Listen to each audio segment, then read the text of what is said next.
Every ball is attackable. I'm the first to say that, and I stand by it. But it doesn't mean that you should attack every possibility you get to. Today, I'm going to show you when you should attack and when you shouldn't, and some basic rules that help me determine when I'm going to attack and when I'm not. There are multiple types of attacks. Attacks can be off the bounce. They can be out of the air. They can be below the net, above the net. They can be a lob. There are so many different types. But I'm going to talk about when to hit those attacks today. There are 4 basic rules of when you should not attack. Again, I started this video by saying this. Every ball is attackable. I stand by it. It just doesn't mean that every ball is attackable for you. Depending on who it is and certain skills they have, it might be attackable for them. But I'm going to talk about those 4 rules now. So rule number 1, if you're out of position, you should not be attacking. Out of position can mean multiple things. It can mean off the court, like me being all the way over here.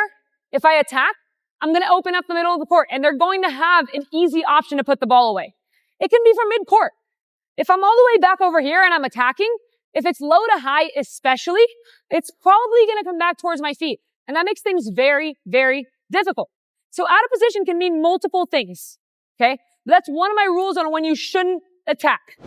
Rule number 2, you're off balance.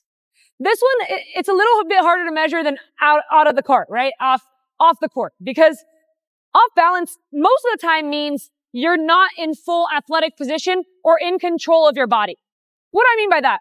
For example, if I back up and I'm on my back foot attacking, it's likely not going to be the best attack that I can hit, and the counter is likely going to come back too fast, and I'm going to have a hard time being ready for the next ball. So combos off balance are very, very difficult. So that's usually a no-go. Third option, if we divide this court right here, the kitchen line, into 2 parts, if the ball bounces on the front half, it's nearly impossible to attack, right? Especially if it's below the net.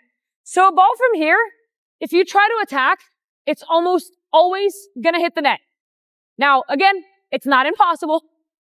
Everything is doable. Every ball is attackable. I'm going to keep repeating this, but I would not recommend it. And lastly, the 4th situation in which I would not attack is when my opponents are really well balanced and well established. This one, just like the second rule, is a little bit harder to tell because you have to look up. You have to pay attention to what's happening around you. But attacking when your opponents seem to be really well established and not moving at all is usually a bad idea. They're going to have a good counter and you're going to end up losing the point. So that's my 4 no-goes. Next up, I'm going to talk about when you should attack. What does that look like? I've talked about when to not attack. I know I'm being boring. I want to talk about when to attack, okay? We're going to talk about the fun part now. When we can do this and how we do it efficiently. So, I said you should not attack when you're off the court, when you're out of position. So you should attack when you're in position. What does in position mean to me? Good positioning towards the middle of my side, where I'm going to have the ability to speed up and immediately be ready for a combo, be ready for a counter.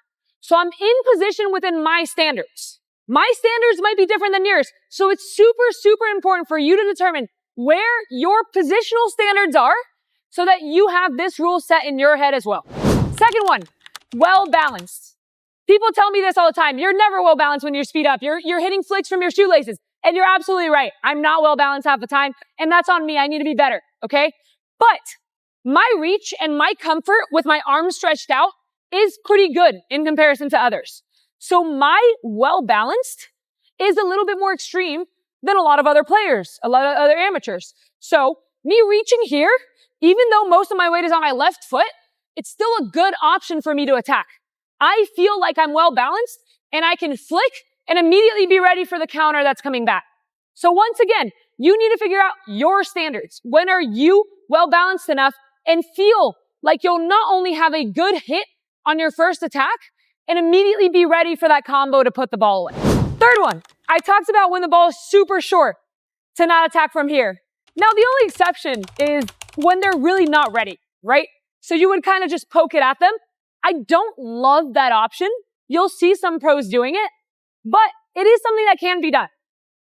I typically would say probably just straight up don't attack if the ball's super short in the kitchen line. And the last one, when your opponents are not well positioned. So let's say you hit a super heavy dink, cross court here. That opponent over there on the right side has ran off to get the dink, and they kind of float a dink here in the middle. I can poke it with my backhand towards the center of the court. They're way out of position. I'm well balanced. I'm in position. That can be a great attack, and it likely won't even come back for you to have the combo. So that's how you look at both sides. I talked about when you shouldn't attack, and I talked about when you should attack. So it's super important to have those rules set immediately in your mind when you're playing so you don't have to decide as you're about to hit the ball. I'm going to demonstrate one of each bad option and one of each good option. The first bad option is speeding up when I'm way off the court. So he's going to dink me way off. I'm going to try to speed up. Let's see what happens. Wow. I still won that point because he hit a terrible counter. All right, that's going to happen sometimes. But my speed up was bad. Don't get it twisted. Off balance. I'm going to be on my back foot. Bad. Bad. We'll do one more of those. Off balance. Off balance and out of position. That's even worse. Terrible speed up. Don't do it. Third one, I need you to hit a super short dink. Super short dink. That's what's going to happen. It's so difficult to speed up a ball that's that short. You're going to end up hitting the net. And lastly, just an attack where you're super well established. So you're super ready. I'm going to attack you. Perfect. The counter's going to come back too fast. I'm not going to be ready for the combo. All right, so now I've shown you the bad options. I'm going to show you hopefully something good. I'm going to be in position for this one. I'm going to hit a good attack. He's not going to see it coming now. Woo! That was pretty good. That one felt good. Clean winner on the speed up is what we want. It's usually not what we get. Next one, I'm going to be in position. So I'm moving my feet around. I'm ready to go. In position and speed up. Beautiful. Clean winner. Third one. I'm going to try one more time on that short one.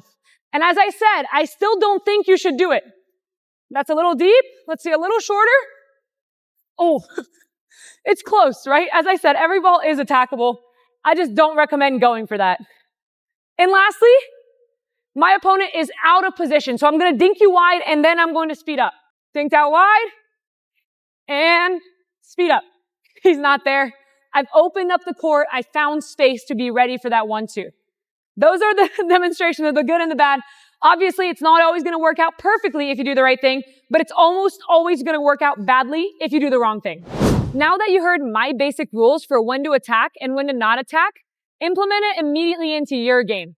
If you enjoyed this video, make sure to subscribe to my channel and check out my Instagram page as well for other tips.